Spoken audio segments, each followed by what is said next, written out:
Dans une grande ville moderne, une petite fille, la princesse Aurore, vit le jour. Ses parents la présentèrent au monde par vidéo en direct et les habitants se connectèrent pour lui souhaiter une vie heureuse. Parmi les invités se trouvaient 3 femmes mystérieuses, les tantes du quartier, réputées pour leur don de clairvoyance.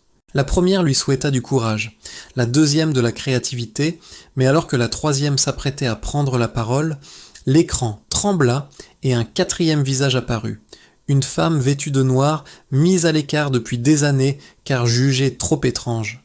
Avec un sourire glacial, elle lança une malédiction. Quand Aurore aura 16 ans, elle se piquera avec une aiguille et sombrera dans un profond sommeil, oublié de tous. La troisième tante parvint cependant à ajouter « Elle ne mourra pas, elle dormira seulement jusqu'à ce que quelqu'un ait le courage de la réveiller vraiment. » Pour la protéger, aiguilles et machines à coudre furent interdites.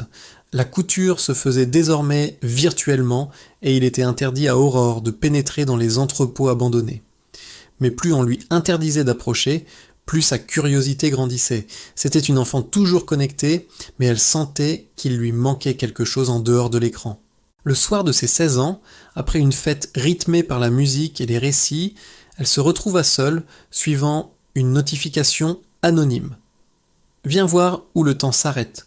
Elle arriva devant un gratte-ciel abandonné. Elle grimpa jusqu'au sommet, trouva une porte et derrière une pièce éclairée par une simple ampoule. Là, une vieille dame, penchée sur une machine à coudre, travaillait en silence. L'aiguille montait et descendait. « Puis-je essayer ?» demanda Aurore, attirée par cet objet interdit.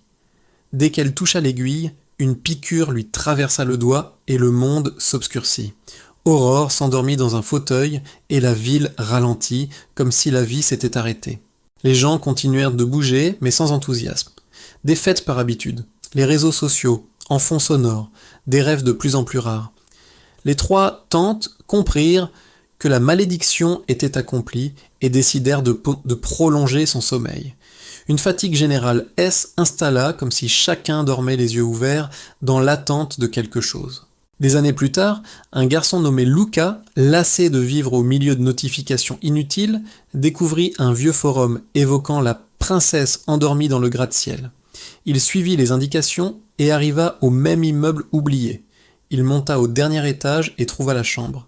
La machine à coudre était arrêtée, la lumière tamisée, Aurora dormait, encore jeune. Luca essaya de la réveiller en l'appelant, en la secouant par l'épaule, en lui mettant le téléphone dans la main, mais rien n'y fit. Finalement, il s'assit près d'elle et commença à lui parler. Il lui dit qui il était, ce qui l'effrayait, les rêves qu'il n'avait jamais osé poursuivre. Ces mots, peu à peu, dissipèrent la peur d'être vraiment vu. Et, sans l'embrasser, il murmura « Tu me manques, même si je ne t'ai jamais rencontré.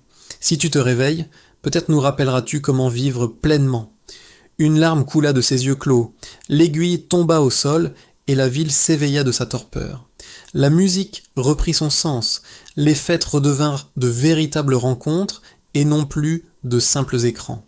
Aurora ouvrit les yeux et en voyant Luca, comprit qu'elle n'avait pas été sauvée par un prince, mais par le courage de quelqu'un qui avait osé se montrer tel qu'il était. Dès lors, quand la ville semblait plongée dans un sommeil profond, absorbée par ses notifications, il lui suffisait de se souvenir de cette histoire pour se réveiller.